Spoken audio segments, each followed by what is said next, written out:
Wari uzi ko hari abantu bari gutangira kwinjiza amafaranga online bakoresheje telefone gusa, ariko ikibazo ni uko abantu benshi bagerageza bikarangira bavuga ngo ni scam cyangwa ntibishoboka.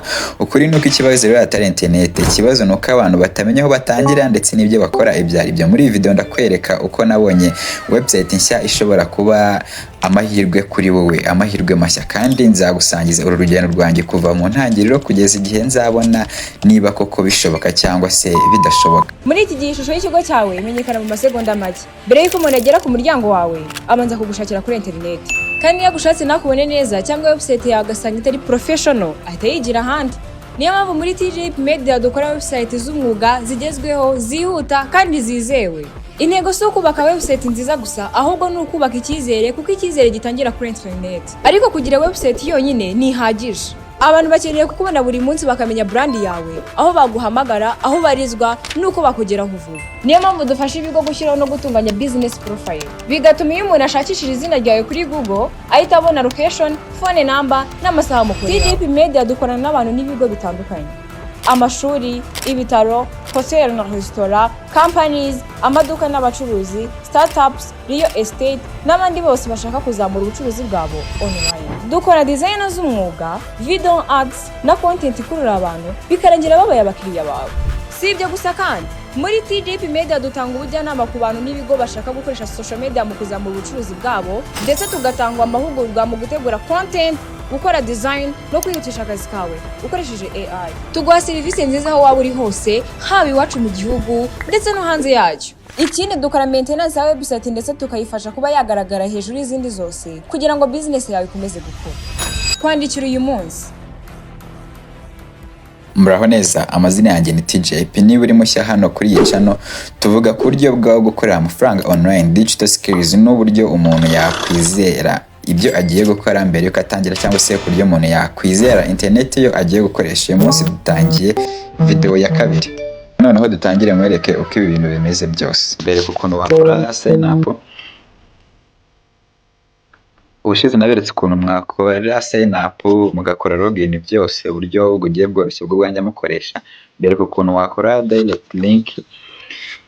Ubu ngubu rero ngiye kukwereka ubundi buryo wakoreramo aya mafaranga. Ubundi buryo rero uraza ukajya kuri referral program. Anga referral program ni ukuvuga ngo uraza ugakopia link yawe, noneho iyi link ukazajya uyisharinga abantu. Umuntu winjiye akoresheje iyi link, ayo yinjije yose ufataho 5%. Tuvuge nimba wenda yinjije nk'amadolari 100, no kuvuga ngo aya madolari 100 5%, urumva ko ari amadolari 5.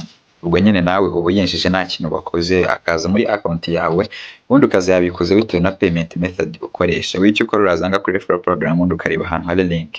Ubwo no bundi buryo rero bwo wakoresha ubona nk'abantu bo baragiye utumira, iyo hari ayo binjije nawe uhita utangira kwinjiza. None ubundi buryo wayinjizamo, urabona ko hano hari Telegram mini apps. Hari ukuntu ufite nk'ama application wakoze cyangwa se uri mu programa waba ukaba ushaka kugira ngo umonetize application yawe ariko utiwishyira kuri Play Store. Bishyira kuri Telegram warangiza ukayishyiramo ama ad. Ibyo ngibyo nabyo nzabibereka step by step muri video y'ubutaha. Nzajya mbere ukuntu ufata application ukawashyira kuri Telegram. Iyo imaze kuba approved, bahita bakwereka ukuntu ushyiramo ama ad, noneho umuntu uri gukoresha application application ikazajya kwinjiza amafaranga. None ushobora no kuba ufite na website. Tuvuge ufite website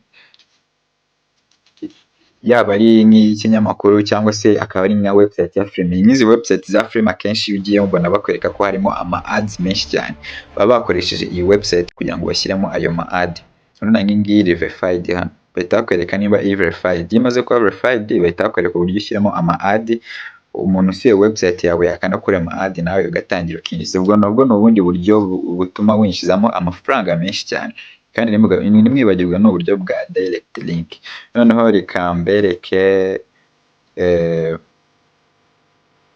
uko wahindura payment method. Guhindura payment method uzanga kuri payment options. Iyo ugeze kuri payment options urabona bahitanyereka yo nabikuje, ugahita uza hano ukabona payment methods zo wagiye ushyiraho zose. Urabona nka hano wenda ndashaka kongeraho Payoneer, uhita uza ukayongeraho nk'ibisanzwe. cyangwa se iyo wari washyizeho ukaba wayikuraho, nabyo ni ibintu bisanzwe. Upfa kuba uri hano bakwereka ibintu byose babiriho. Urumva hano ni payment options, hano hari payments cyangwa se ayo winjije, nuko wagiye yinjiza n'ibihe wagiye uyinjizamo n'ayo bakoherereje byose. Hano bakakwereka na receipt cyangwa se invoice. Ngaha bakakwereka ni ibintu byinshi cyane bagenda bakwereka muri iyi website. Wowe icyo usabwa ni gukora subscribe, kandi nimba byamaze gukunda watangiye kuyakoreramo umbwire ko byakunze, kandi nimba byanze nabwo umbwire ikibazo kirimo kugira ngo muri video utanzamenye ibintu bakoreraho.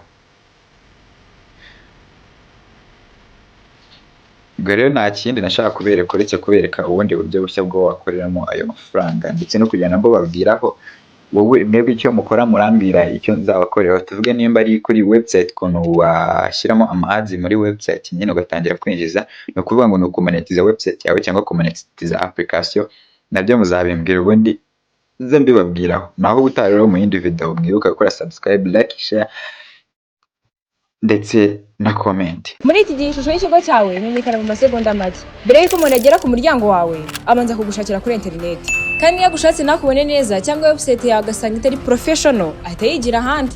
Niyo mpamvu muri TJP Media dukora website z'umwuga zigezweho, zihuta kandi zizewe.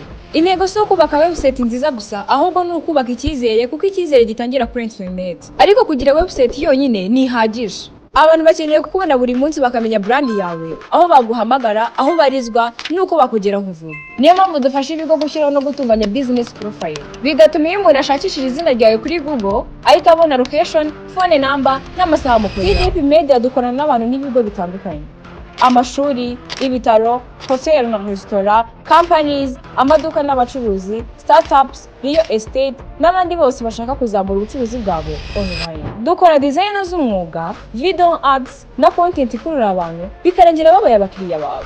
Si ibyo gusa kandi, muri TJP Media dutanga ubujyanama ku bantu n'ibigo bashaka gukoresha social media mu kuzamura ubucuruzi bwabo, ndetse tugatanga amahugurwa mu gutegura content, gukora design no kwihutisha akazi kawe ukoresheje AI. Tuguha serivisi nziza aho waba uri hose, haba iwacu mu gihugu ndetse no hanze yacyo. Ikindi dukora maintenance ya website ndetse tukayifasha kuba yagaragara hejuru y'izindi zose, kugira ngo business yawe ikomeze gukura.